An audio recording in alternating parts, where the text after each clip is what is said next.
That was the sound of the season premiere of That's Good Broncos. I am Brandon Perna, and if I can sum up the Broncos-Ravens game in one word, it would be, holy shit, that was a close defensive clash. In one word.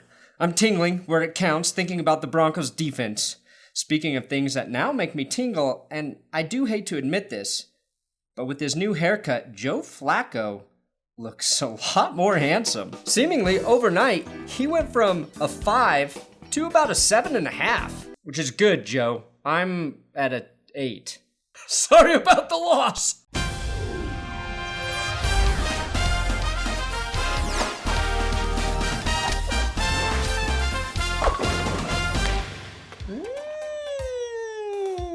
That goes good with my orange slice! The Broncos defeated the Baltimore Ravens 19-13 in a game that consisted of 0 offensive touchdowns, spectacular defensive play, and terrible commentary by our favorite guy, Phil Simms.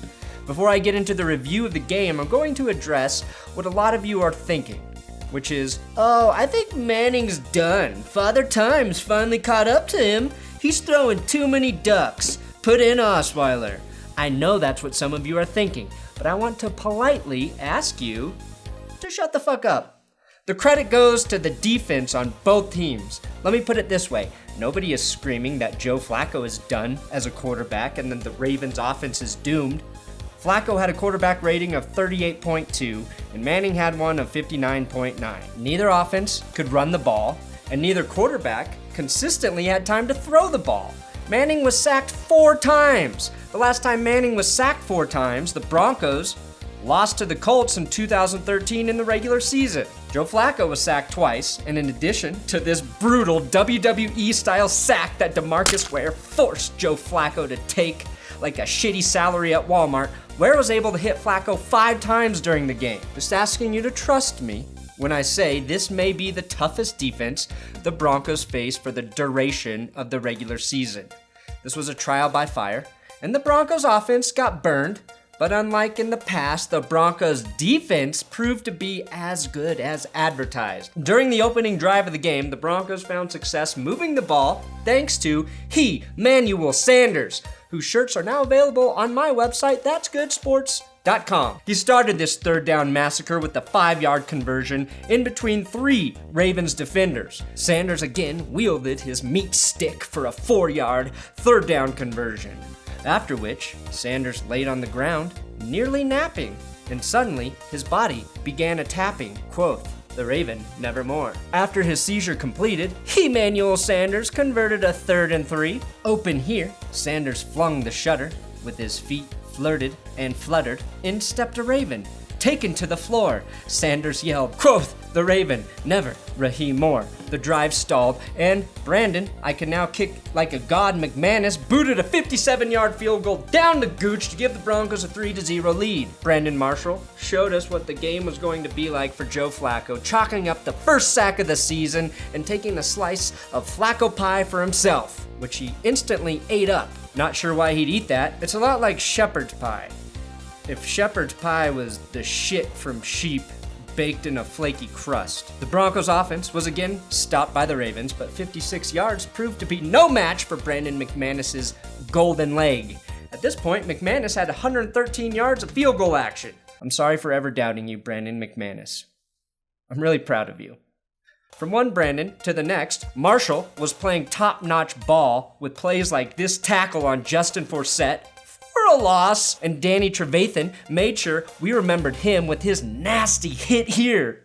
Oh, it was not a fun day for Justin Forsett, but I thought the officiating throughout the game was dicey. The refs had the balls to flag the legend himself, Peyton Manning, for a false start. Even the Ravens players signaled to the sideline that the penalty was their fault. Hey refs, that's a football field, not a Motel 6. Stop trying to fuck my team behind your wife's back. In addition to a few bad calls, the Broncos jumped off sides about 4 times throughout the game. McManus finished off that first half with a 43-yard field goal, nailing it down the gooch, and Peyton Manning entered the locker room with a stack of that poetry he'd been writing about Emmanuel Sanders' third down conversions, which, to be honest, is really just a terrible ripoff of Edgar Allan Poe's The Raven. Back into the locker room turning, all on my soul within me burning.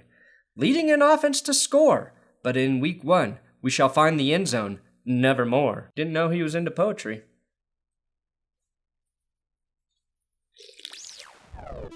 The third quarter started off worse than a Kanye West speech when the Ravens' Jimmy Smith makes a hell of a read and an even hellier of an athletic play to pick off this ball and return it for a touchdown. Baltimore goes up 10-9, big fucking deal. Every man on the defensive side of the ball was making plays. Big man Sylvester Williams dropped Justin Forsett for a loss.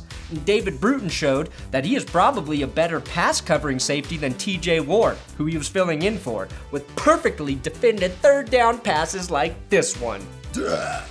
Despite those great plays, the Ravens somehow scored again on this Justin Tucker 44-yard field goal, giving them a giant 13-9 lead.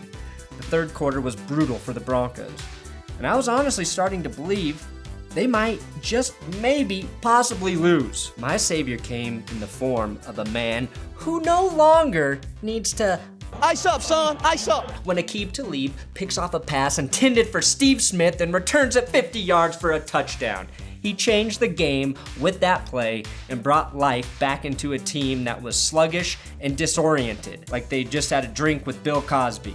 The Broncos' running game didn't take shape until the fourth quarter. C.J. Anderson's longest run of the game was this 5-yarder on a crucial 3rd and 1. Hillman followed it up with an 11-yard marathon. The Broncos' offense chewed up 10 minutes and 56 seconds of clock. McManus capped the drive with a 33-yard field goal. The Ravens were given a fighting chance by the inept referees. This provided Steve Smith with a chance for redemption to tie the game. But instead, he just let the football hit himself in the face. Call me crazy, but you might want to, I don't know, ice that up, son. And I'm talking about your face. At this point, the clock couldn't tick fast enough, and with 36 seconds left in the game, Joe Flacco drops back, trusting in his new cool guy haircut, flinging the ball towards his tight end for the score. The safety, Bruton, was glued upon him in a defensive roar, but from above, a former Raven soared, Darian Stewart swooping in with a ghastly grin, an ancient Raven, quothing, never Raheem Moore, the team in purple's hopes dead on the floor. End poem by Peyton Manning. Big Dick Player Awards go to both Darian Stewart and Aqib Talib. Congratulations on being Big Dick Player, guys. Tweet at me and let me know you received the award. Surprisingly, there are areas where the defense can improve. I'm going to have to single out Von Miller, who apparently called the first timeout of his football career. This is the timeout signal, not this. And earlier, I said Phil Simms was doing his job poorly, and this is why. Despite being a former NFL Super Bowl winning quarterback, he doesn't know what pass interference looks like. C.J. Mosley thinks he can interfere with C.J. Anderson because both of their mom's favorite letters are C and J.